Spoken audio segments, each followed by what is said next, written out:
हमारे वसुंधरा जी नाम है कि महारानी जी आ गए। आज लोकतंत्र में महारानी का क्या काम है? तो नहर का मुद्दा आपने कहा कि अब की विधायक भूल चुके हैं उसको। अगर प्रताप जी पूनिया नहर के मुद्दे बात करें तो जनता जानना चाहती है किस प्रकार से नहर लेके आएंगे वो एक एमएलए होते हुए।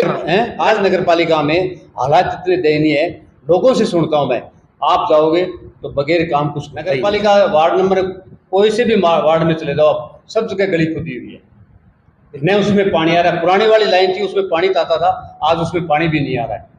टिकट की दावेदारी की कृष्णा जी की टिकट कैसे कटे, क्योंकि उनकी टिकट कटने के बगैर तो आपको टिकट मिलने वाले नहीं। क्या कारण हो सकता है कि प्रताप जी पूनिया को टिकट मिले और उनकी कटे? 4-5 साल से एक बड़ा जो व्यापार हो रहा है, गलत व्यापार, जिसको अपने कहेंगे जैसे शराब माफिया चल रहा है, शराब हरियाणा से लाते हैं, यहाँ सस्ती मिलती है। एक डीजल का व्यापार बहुत बड़ा होता है, फ्यूल जो चल रहा है वो भी। इस कार्यक्रम के प्रायोजक हैं Dhaka mobile gallery and DJ sound. अब आसान किस्तों पर पाइए मोबाइल और इलेक्ट्रॉनिक सामान। ओम्बना वेल्डिंग वर्कशॉप, अब यहाँ पर मिलेगा मूंग साफ करने की मशीन, आधुनिक दरवाजे, जाली, जंगले, चौखट, ग्रिल, रेलिंग आदि। नमस्कार, मैं जतन सिंह और आप देख रहे हैं चूरू झलक। लगातार हमारी चुनावी चर्चाएं चल रही हैं और चुनावी चर्चा के साथ साथ में जो प्रत्याशी 2023 के विधानसभा चुनाव में यहां से चुनाव लड़ेंगे उनके साक्षात्कार भी हमारे चैनल पर चल रहे हैं।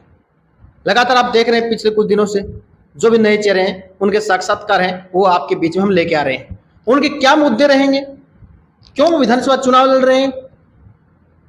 हालांकि पार्टी के जो मैनिफेस्टो होता है उसके अलावा उनके इस विधानसभा क्षेत्र के लिए अलग से कौन से मुद्दे हैं। आज हमारे साथ में कांग्रेस के नेता प्रताप जी पूनिया हैं। आपको जानकारी के लिए बता दूं, आप भली भांति इनसे परिचित हैं। 2014 में इन्होंने सांसद का चुनाव भी लड़ा था बीजेपी पार्टी से, जब यहाँ के उम्मीदवार राहुल जी कसवा थे। हालांकि उसमें इनको हार का मुंह देखना पड़ा, लेकिन अब की बार है ये यहाँ से कांग्रेस की टिकट की दावेदारी कर रहे हैं। और कांग्रेस की टिकट की दावेदारी कर रहे हैं तो सामने से आपको पता है कि कृष्णा जी पूनिया यहाँ पर विधायक हैं हाल ही में। उनकी टिकट कटती है तो फिर इनको मिलती है। क्या कारण है, कितनी दावेदारी है कि किन कारणों की वजह से कांग्रेस की जो हाल ही की विधायक उनकी टिकट कट सकती है जो प्रताप जी पूनिया को मिलेगी। हालांकि एक सर्वे पीछे आया था जिसमें कुछ परसेंटेज में ये शायद उनके आसपास भी थे, भास्कर का वो था सर्वे था। अब इनसे जानने की कोशिश करेंगे कि वो मुद्दे क्या हैं, क्या कारण है, क्यों जरूरत पड़ी प्रताप जी को कि सांसद महोदय का चुनाव छोड़कर ये है अब विधानसभा पर आ गए हैं। प्रताप जी, सबसे पहले तो आपका चूरू झलक पर बहुत बहुत स्वागत है। धन्यवाद। मैं चूरू झलक को और आपको धन्यवाद दे रहा हूँ कि आपने मेरा इंटरव्यू लेने के लिए आए।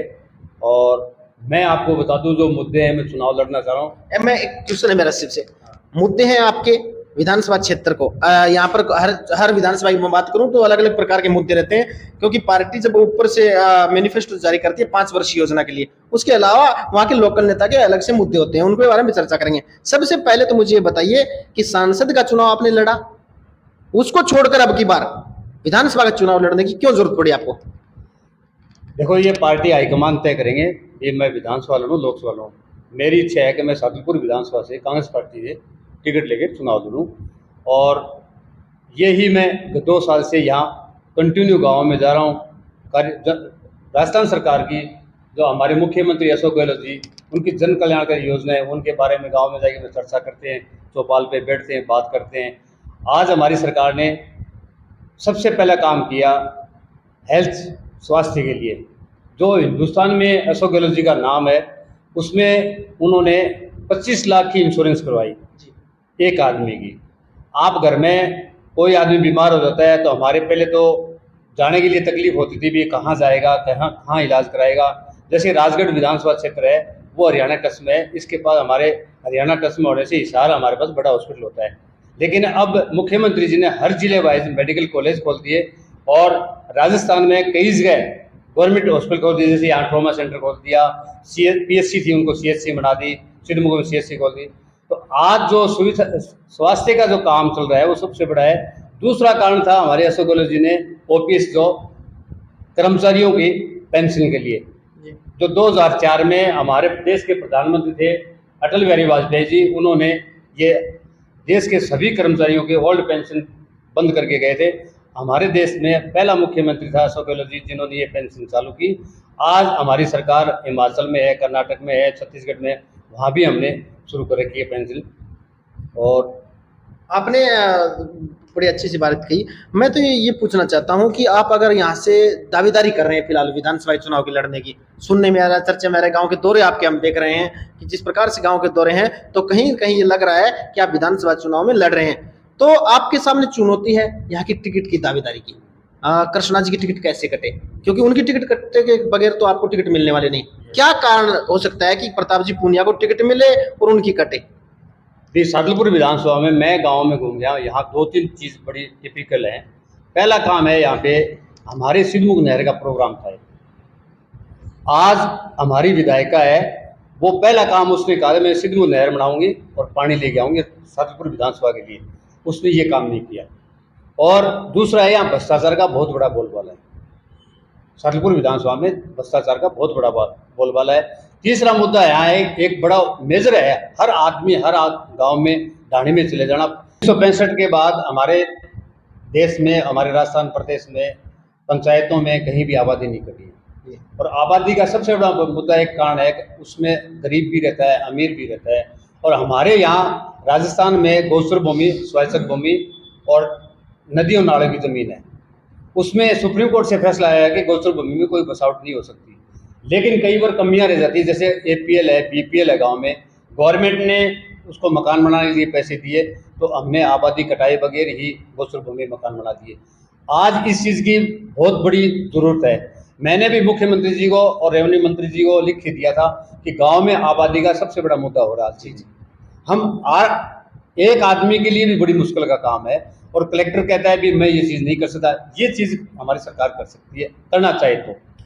लगातार आप देख रहे होंगे कि पिछले कुछ दिनों से जैसे राजगढ़ में माता मंडी टीले पे अतिक्रमण हुआ, आसपास के गांव में कई जगह हुआ भी है, उसको लेकर पूरी विधानसभा के लोग हैं वो चिंतित हैं, डर के माहौल में हैं, क्योंकि आज ऐसा कोई गांव नहीं है तहसील के अंदर जिसमें गोचर में वादी नहीं है, लोग बसे हुए नहीं है, किसी न किसी प्रकार से कम ज्यादा लोग बसे हुए हैं। उनको डर ये सता रहा है कि उनका मकान है वो टूट जाएगा। इसको लेकर है आप बातचीत आपने की है, अगर आपको यहाँ से टिकट मिलती है, आप विधायक बन जाते हैं, तो गोचर भूमि में जो मकान बने हुए हैं उनके लिए सबसे पहले आप क्या करेंगे?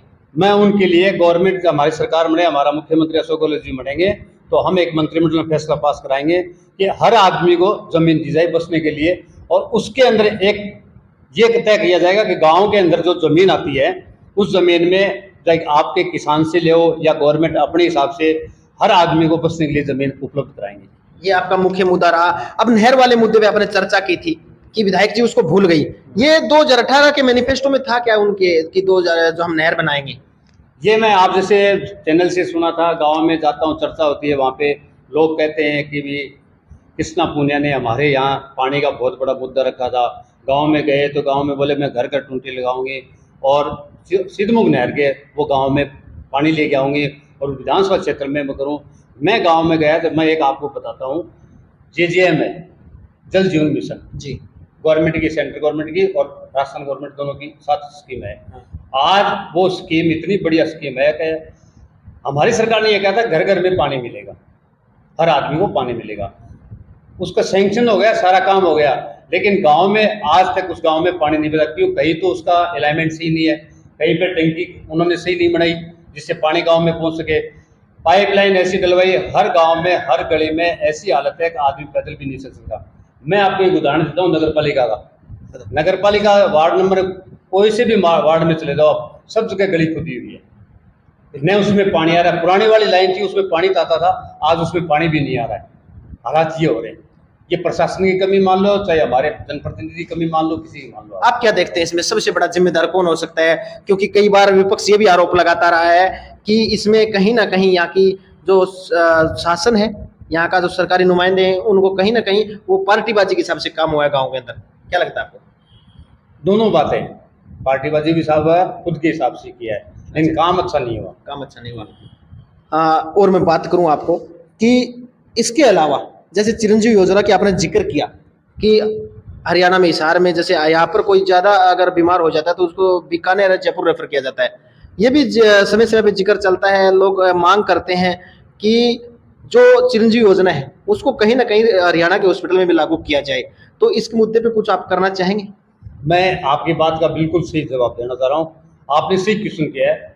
हमारी सरकार ने दूसरे स्टेट में भी लागू कर रखा है। जैसे आप यूपी में जाएंगे तो आगरा कर रखा है, गुड़गांव जाएंगे तो वहाँ पे हॉस्पिटल कर रखा है। मैंने मुख्यमंत्री जी को लेटर लिख के दिया कि ये हमारे नज़दीक हिसार पड़ता है। हिसार इसलिए पड़ता है कि जैसे बादरा है, राजगढ़ है, पिलानी है, यहाँ आसपास लोग जाते हैं, तो वहाँ पे कोई भी हॉस्पिटल एक गवर्नमेंट नॉमिनेट कर ले, उसमें हमारे यहाँ से जाए, जो कार्ड लेके जाए उसका इलाज फ्री हो और उसको सुविधा मिले।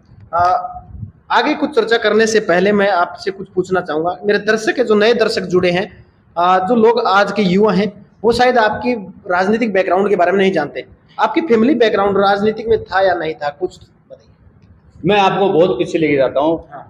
ये बात है, हमारे देश के पहले प्रधानमंत्री जवाहरलाल नेहरू जी, उन्होंने राजस्थान में नागौर जिले के अंदर पंचायत राज का गठन किया था 1959 में। 1962 में मेरे पिताजी ने सरपंच का चुनाव लड़ा था। उसके बाद 77 में मेरे चाचा जी ने एमएलए का चुनाव लड़ा और मंत्री बने सरकार में। 1981 में मेरे छोटे चाचा मेरी ग्राम पंचायत लाखलान से सरपंच रहे। उसके बाद मेरे चाचा जी दोबारा एमएलए बने, 3 बार एमएलए बने। कौन सी पार्टी से थे? वो जनता पार्टी से। जनता पार्टी से। और मैं खुद 2010 में कांग्रेस पार्टी से जिला परिषद का 18 नंबर ब्लॉक था, मैं सदस्य बना, 5000 वोटों से चुनाव जीता। उसके बाद मैंने 2014 में पार्लियामेंट चूरू लोकसभा का चुनाव लड़ा। ये मेरी राजनीतिक बैकग्राउंड है और आज मैं पार्टी का एआईसीसी मेंबर हूँ। और जब हमारे राष्ट्रीय अध्यक्ष का चुनाव हुआ था संगठन का, तो उसमें मैं APRO लगा था, दादर नगर वैली। और उसके बाद दिल्ली में MCD का चुनाव था, उसमें मैं प्रभारी था, नई दिल्ली डिस्ट्रिक्ट का। और आज मैं एआईसीसी मेंबर हूँ। 2010 से आप कांग्रेस से जुड़े मतलब। अच्छा, और मुद्दे में बात करूं, अगर आपने भ्रष्टाचार के आरोप लगाए हैं यहाँ के विधायक पर, साफ साफ आपने आरोप लगाए हैं, क्या भ्रष्टाचार हुए, कोई हमारी जनता बता सकते हैं कि, क्योंकि जनता देख रही है, जनता आए दिन सुनती है जिक्र कि प्रताप पूनिया को अगर टिकट मिले तो क्या कमी है आज के विधायक में, तो आप भ्रष्टाचार के जो आरोप लगा रहे हैं वो भ्रष्टाचार कहाँ पर हुआ है? भ्रष्टाचार सबसे बड़ा भ्रष्टाचार हुआ है नगर पालिका के अंदर। यहाँ के 3 जनप्रतिनिधि हैं विधानसभा में। अभी प्रेजेंट विधायक, पूर्व विधायक मनोज नांगली और सांसद राहुल कसवा, इसके फादर राम सिंह कसवा, इन तीनों ने मिलकर यहाँ बड़ा भ्रष्टाचार किया है। पहला भ्रष्टाचार तो ये है, नगर पालिका में जब यहाँ का चेयरमैन बना तो बीजेपी के पार्षदों ने समर्थन दे दिया, और राजगढ़ के अंदर जब पंचायत समिति प्रधान बना तो बहुजन के मेंबरों ने समर्थन दे दिया। ये भ्रष्टाचार ही तय होता है। आज नगर पालिका में हालात इतने दयनीय है, लोगों से सुनता हूं मैं, आप जाओगे तो बगैर काम कुछ होता ही नहीं है। अगर मैं बात करूं, अगर आपको यहाँ से टिकट नहीं मिलती है तो आपका निर्णय क्या रहेगा? वो हाईकमान पे है। मैं कांग्रेस के साथ हूँ, कांग्रेस के साथ काम करूँगा। विधायक जी के साथ जाके वोट मांगेंगे फिर आप? मैं हाईकमान की बात करता हूँ, हाईकमान जो कहेंगे वो काम करूंगा मैं। अच्छा, नहीं, आप जो आरोप लगा रहे हैं उसमें एक है कि कहीं ना कहीं आप टिकट की जो दावेदारी कर रहे हैं, वो दावेदारी इसलिए है कि कहीं ना कहीं कृष्णा जी की टिकट कटे, और कृष्णा जी की टिकट जब कटे कि वो तथ्य आप सामने लेकर आए तो आप एक साथ भी हो सकते हैं। इसका मतलब देखो, ये लोकतंत्र है। आज की विधायक ये भी तो किसी की टिकट काट के लाई थी, उससे पहले इंद्र सिंह था, उसकी भी टिकट कटी थी, वो 3 वर्ग का विधायक था। फिर नंदलाल जी थे, वो 2 वर्ग का विधायक था। आज ये एमएलए बनी है, तो हो सकता है इसकी कट जाए तो और किसी को मिल जाए, जिसमें मैं भी एक साथ हूँ टिकट मांगने वाला। अच्छा। आज एक चीज़ और बता रहा हूँ आपको, कल परसों मैंने न्यूज़ में पढ़ा था कि नगरपालिका इतना भ्रष्टाचार है। एक मैंने बात देखी थी, नई कोर्ट बनी है अपने राजगढ़ में। हाँ, उसके सामने चेयरमैन ने कोई जमीन का 2 बीघा जमीन का बोला चल रहा बहुत ज़्यादा। किसी ने, मेंबरों ने भी इस्तीफा दिया है, SDM को दिया है, कलेक्टर को भी भेजा है, सरकार को भी भेजा है कि इन्होंने ऐसी ज़मीन है वो कन्वर्ट कराना चाह रहे हैं। ये भ्रष्टाचार है तो और क्या नहीं है। आज भ्रष्टाचार कहाँ नहीं पहुँच गया। मातामणी टिब्बे आसपास देख लो आप, जब गवर्नमेंट तोड़ने गई थी मकान तो वो क्या था, वो भ्रष्टाचार ही था वहाँ पे। आपने नहर के मुद्दे पे बातचीत की, तो नहर का मुद्दा आपने कहा कि अब की विधायक भूल चुके हैं उसको। अगर प्रताप जी पूनिया नहर के मुद्दे बात करें तो जनता जानना चाहती है किस प्रकार से नहर लेके आएंगे वो, एक MLA होते हुए किस तरह के उसका प्रोसेस क्या रहेगा, वो जनता को समझाइए आप। प्रोसेस ये रहेगा, सरकार आएगी, सरकार मुख्यमंत्री, हमारी सरकार का मुख्यमंत्री बनेगा, और अगर मैं चुनाव जीत जाता हूँ, विधायक बनता हूँ, तो मेरा पहला मुद्दा होगा सिद्धमुख नहर लाना। सिद्धमुख नहर का अलग से बजट होता है गवर्नमेंट में, अलग से ही डिमार्केशन है, और उसकी मतलब मरबाबंदी कराना और खाड़ा बनाना, ये हमारा काम मुद्दा मेरा काम है। आज की मुख्य समस्या बिजली की है। बिजली कटौती इतनी ज़्यादा हो रही है। आप एक यहाँ पर सरकार के जो पार्टी है उसके सदस्य हैं, क्या कहना चाहेंगे? इस तरह की बिजली कटौती कहीं ना कहीं सरकार कटघरे में खड़ी होती नजर नहीं आ रही? नहीं नहीं, ऐसा कोई मामला नहीं है। आज हमारे जो पीछे प्लांट है बड़े बड़े, उसमें डिस्टर्ब चल रहा है, उसकी वजह से बिजली कटौती हो रही है। जबकि सरकार ने तो 100 यूनिट हर घर के लिए फ्री कर रखी है बिजली की। मैं तो इतनी समस्या नहीं मानता। अब बड़े प्लांट खराब हो रहे हैं, और आज तो हमारे राजगढ़ में भी 2-3 प्लांट देती है बड़े बड़े, आपके जैसे आपका गांव के पास दिए, एक 220 केवी का दिया छोटा चनपुरा में है। छोटा चनपुरा में, और राजगढ़ वाले भी बड़े, उसको भी बड़ा प्लांट बना रहे। तो गवर्नमेंट तो काम कर रही है इस पे। ऐसा नहीं लग रहा आपको कि पहले के काम पूरे नहीं हो रहे, योजनाओं पे योजना आ रही है? विपक्ष ये कह रहा है कि रेवड़ियां बांटने का काम हो रहा है। नहीं नहीं, ऐसा कोई काम नहीं है। विपक्ष तो हमारे सामने है ही नहीं आज के दिन। राजस्थान में विपक्ष है नहीं, क्योंकि बीजेपी में बहुत बड़ा घमासान मचा हुआ है। उनके 7-8 मुख्यमंत्री बने घूम रहे हैं, कोई मुख्यमंत्री का चेहरा नहीं है उनके पास। आज एक आदमी नहीं, हमारे पास एक चेहरा है, माननीय अशोक गहलोत जी। कांग्रेस के पास एक चेहरा है मुख्यमंत्री, ये 4थी बार राजस्थान में मुख्यमंत्री बनेंगे। आज हालात ये है कि बीजेपी के पास न तो धरना प्रदर्शन होता है। अब इन्होंने एक परिवर्तन यात्रा निकाली है, रोज की चल रही है इनकी, कहीं कोई भीड़ नहीं आ रही है। हमारे प्रदेश अध्यक्ष जी ने अपने लक्ष्मणगढ़ में एक सभा करी, उससे आम सभा करी, वैसी भीड़ इकट्ठी हुई। जब जनता में सरकार, कांग्रेस सरकार ने काम किया, उस सरकार के बदले जनता कांग्रेस के साथ आज हर आदमी की सुनती है, हर आदमी की सुनवाई होती है। बीजेपी जो एक RSS का है, पेड़ लगा हुआ है, वो तानाशाही है, क्यों सामंतशाही काम किए थे, वही वो काम कर रहे हैं। कांग्रेस आम आदमी की पार्टी की है। आज कांग्रेस जो आम आदमी, आप जैसे मेरे साथ बैठ के बात करो, चैनल से बात करो, ये कांग्रेस की देन है। पहले सामंतशाही था, वो सामंतशाही आज बीजेपी में कोई चलता है। जैसे हमारे वसुंधरा जी नाम है, महारानी जी आ गए। आज लोकतंत्र में महारानी का क्या काम है? आज तो आम आदमी की बात है, महारानी थोड़ी चलती है। लेकिन बीजेपी वाले क्या कहते हैं, हमारी महारानी आ गई वसुंधरा जी। लेकिन मुझे लगता है कि आप बीजेपी पे ज्यादा हमला नहीं बोल के अपने कांग्रेस के यहाँ पर कार्यकाल के बारे में बोलेंगे तो आपको टिकट बेहतर बढ़िया तरीके से मिलेगा। नहीं नहीं, ऐसी कोई बात नहीं है। बीजेपी तो विपक्ष है ही नहीं, यहाँ भी नहीं है। कल जैसे आप गए थे सिद्धू, वहाँ बीजेपी वाले कौन थे? वहाँ पे कोई बोलने वाला था क्या? कोई बड़ा नेता नहीं था। नेता नहीं था। क्यों नहीं था? क्यों खुद कमजोर है। वो खुद कमजोर है, इसलिए नहीं जा पाते थे। क्यों? उनमें खुद में एकता नहीं है। आज मैं बताऊं, कई लीडरों, जैसे हमारी सरकार में लीडर भी हैं, नेता भी हैं, लेकिन विपक्ष वाले ये नहीं कह सकते भी कौन नेता क्या कर रहा है। आज बीजेपी में जैसे हमारे चूरू जिले के लीडरशिप है, आज CLP लीडर हैं, विपक्ष लीडर हैं राजेंद्र राठौड़। वो परिवर्तन यात्रा यहाँ से निकाले। मैंने यहाँ किसी दर्शक बता रहा था, बोले भाई साहब उसमें भीड़ भी नहीं थी, जबकि वो तो चूरू जिले के हैं यहाँ के नेता। ठीक है, बहुत बड़े लीडर हैं, 7 बार उन्होंने चुनाव जीता है। मैं एक कड़वा सवाल आपसे करने वाला हूँ, क्योंकि आपने जिक्र किया कल वहां भाजपा का कोई नेता नहीं था। तो सरकार आपकी है, कानून व्यवस्था सब आपके हाथ में है।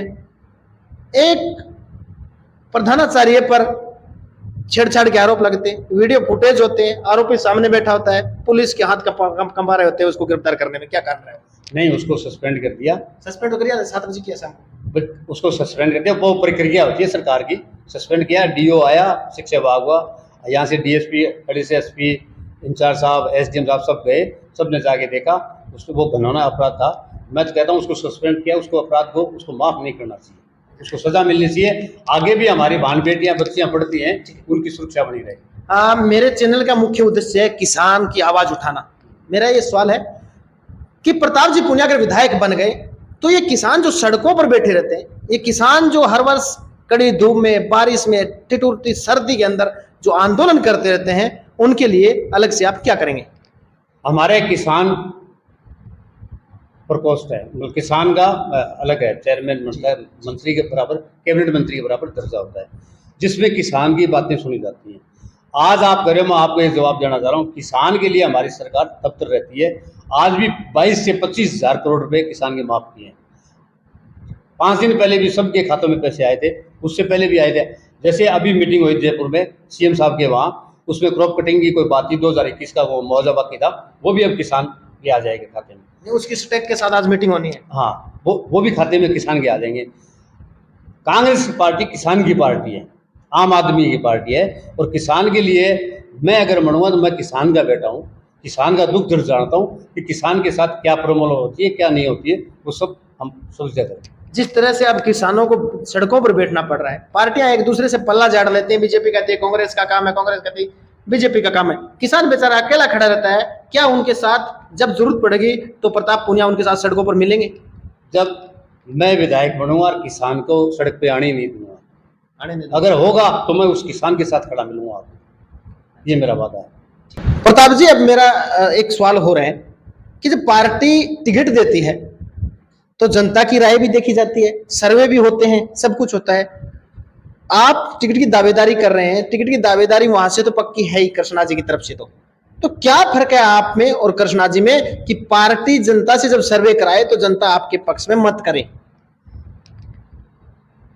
आज मैं आपको बताना चाह रहा हूँ कि हमारी विधायिका के पास 40 तो गार्ड है, 3 है ड्राइवर, 43 आदमी है। आज आम कार्यकर्ता उसके घर पे जाएगा तो पहले पूछेगा, फिर वो पीएसओ को बताएगा, पीएसओ फिर विधायक को बताएगी, फिर विधायक मिलने आएगी। जबकि सादुलपुर की विधानसभा का आम नागरिक जागरूक आदमी है, वो मान सम्मान के लिए जाता है, न कि वो वहाँ बैठ के किसी का इंतजार करे। अपनी सुविधा के अनुसार नहीं काम करता, वो अपनी समस्या लेके आता है, उसको हटाने के लिए कहता है।